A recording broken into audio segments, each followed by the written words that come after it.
മഞ്ഞത്തെച്ചി പൂങ്കുല പോലെ മഞ്ഞിമ വിടരും പുലർകാലേ. ഇത്ര കാലത്തെ ഇത് വേണോ മാവാ? കുളിച്ച് കണ്ണെഴുതി ചന്ദനക്കുറിയും തൊട്ട് ഇപ്പൊ സാക്ഷാൽ മലയാളി പെൺകുട്ടിയായി. എന്തൊരൈശ്വര്യം! എത്രയായാലും ആ കാൽസറായും അരപ്പാവടിയൊന്നും നമുക്ക് പറ്റൂല മോളെ. അച്ഛനെത്തിയില്ലേ? അങ്ങന്ന് കാലത്തെ പുറത്തേക്ക് പോയി. വിവരങ്ങളെല്ലാം എന്നോട് പറഞ്ഞു. കേട്ടപ്പോഴെനിക്കും വളരെ സന്തോഷായി. ഇന്ന് തന്നെ നമ്മുടെ പണിക്കരൊന്ന് കാണണം. ആരായി പണിക്കർ? നമ്മുടെ ജോലിശേരി. ഇപ്പോഴത്തെ പിള്ളേർക്ക് ഇതിലൊന്നും വിശ്വാസമില്ല. നാളും പൊരുത്തം നോക്കാതല്ലേ കല്യാണം. അതിന്റെ ദോഷം അനുഭവിക്കുന്നുണ്ട്. തുറന്നു പറയാലോ, എനിക്കും ഇതിലൊന്നും വിശ്വാസമില്ല. മനസ്സിന്റെ പൊരുത്താണ് വലുത്. അതൊത്താൽ ചൊവ്വ, ശനി, ബുധൻ ഇതൊക്കെ മാറിയെന്നോളും. ശരി ശരി, നല്ലൊരു കാര്യത്തിന് മുമ്പ് കാലത്തെ നമ്മൾ ഒന്നിൽ ഉടക്കണ്ട.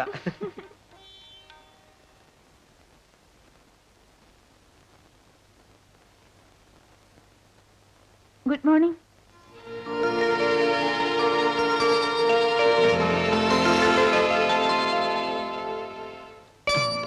എന്താ എന്നെ തന്നെ സൂക്ഷിച്ചു നോക്കുന്നത്? ഓ, ഇത്രയും നാൾ സാഹിബിന്റെ വേഷത്തിൽ നടന്നിട്ട് പെട്ടെന്ന് സാരിയിലേക്ക് മാറിയതുകൊണ്ടായിരിക്കും. ഇന്ന് മുതൽ വേഷമൊക്കെ ഒന്ന് മാറ്റാൻ തീരുമാനിച്ചു. എന്നായാലും മാറേണ്ടതല്ലേ, ഇനി ലേറ്റ് ആക്കണ്ടെന്ന് കരുതി.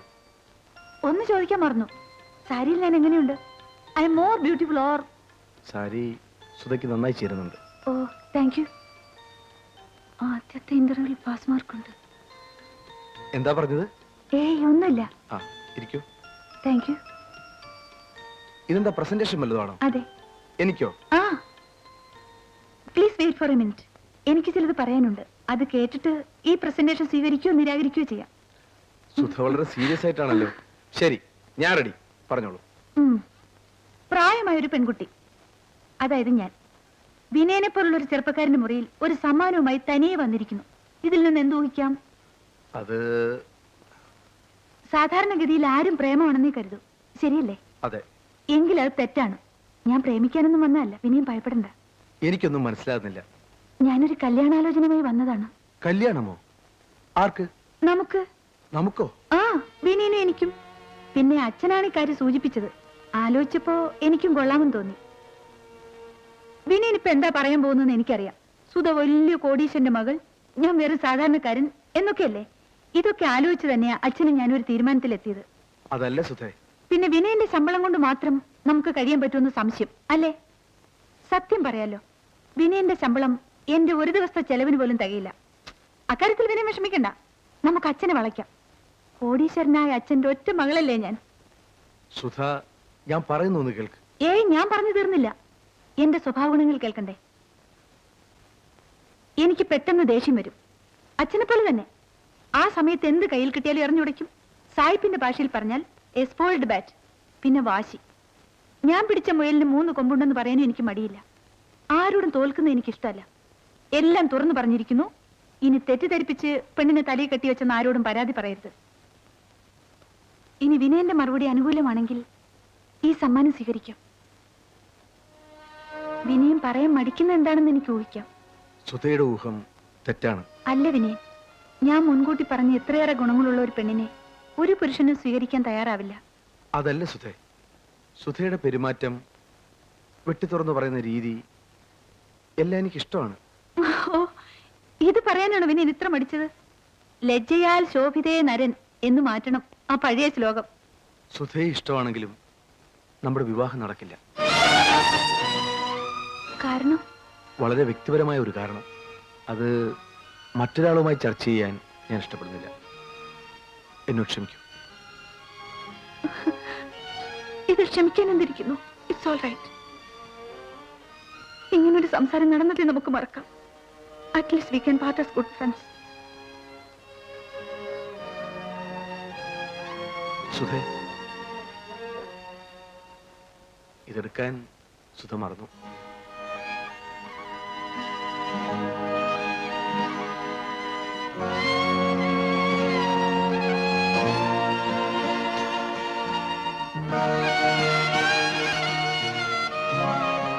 Thank you for reminding me.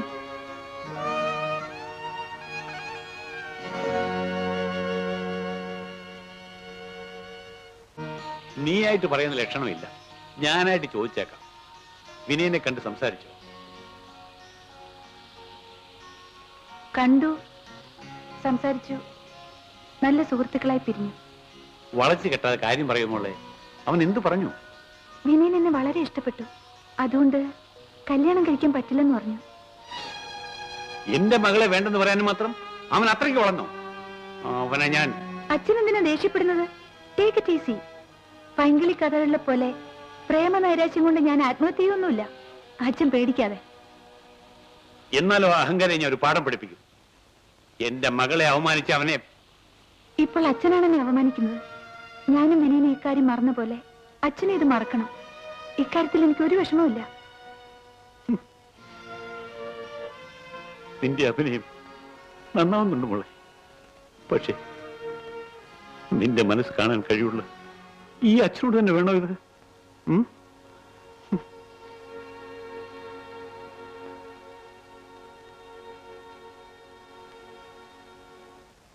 മെസേഴ്സ് Menon and Iyer chartered accountants എന്ന സീല് കണ്ടാൽ ഇൻകം ടാക്സ് കമ്മീഷണർ വരെ വരയ്ക്കും. എന്നിട്ടാണോ മിസ്റ്റർ ഉണ്ണിത്താൻ ഭയപ്പെടുന്നത്? ഭയമല്ല സ്വാമി. ഇല്ലാത്തൊരു കമ്പനി ഉണ്ടാക്കി 1 വർഷത്തെ ലാഭം മുഴുവൻ ആ കമ്പനിയിലേക്ക് ട്രാൻസ്ഫർ ചെയ്യുന്നു. ഇതാരെങ്കിലും അറിഞ്ഞാൽ? ആ കാര്യം ഈ ഹരിഹര സുബ്രഹ്മണ്യർക്ക് വിട്ടുവന്നേക്കും. ഇല്ലാത്ത കമ്പനികൾ ഉണ്ടാക്കുകയും ഉള്ളവ ഇല്ലാതാക്കുകയും ചെയ്യുന്നത് ഞങ്ങളുടെ നിത്യ തൊഴിലഭ്യാസമല്ലേ? പക്ഷെ ചിക്കൽ എവിടെയില്ല. ഈ കമ്പനിക്ക് ഒരു ഉടമസ്ഥനെ കണ്ടുപിടിക്കണമല്ലോ. ഏതെങ്കിലും ഒരു പേരങ്ങ് വെച്ചാ പോരെ സ്വാമി? പോരാ, വെറും ബിനാമി പേരിൽ ആരംഭിച്ചാൽ ബാങ്ക് അക്കൗണ്ട് ഓപ്പറേറ്റ് ചെയ്യാൻ ബുദ്ധിമുട്ടായിരിക്കും. അതുകൊണ്ട് ആരെങ്കിലും കണ്ടുപിടിച്ചേ പറ്റൂ. ഉണ്ണിത്താന്റെ അടുത്ത ബന്ധുക്കളായിരിക്കരുത്.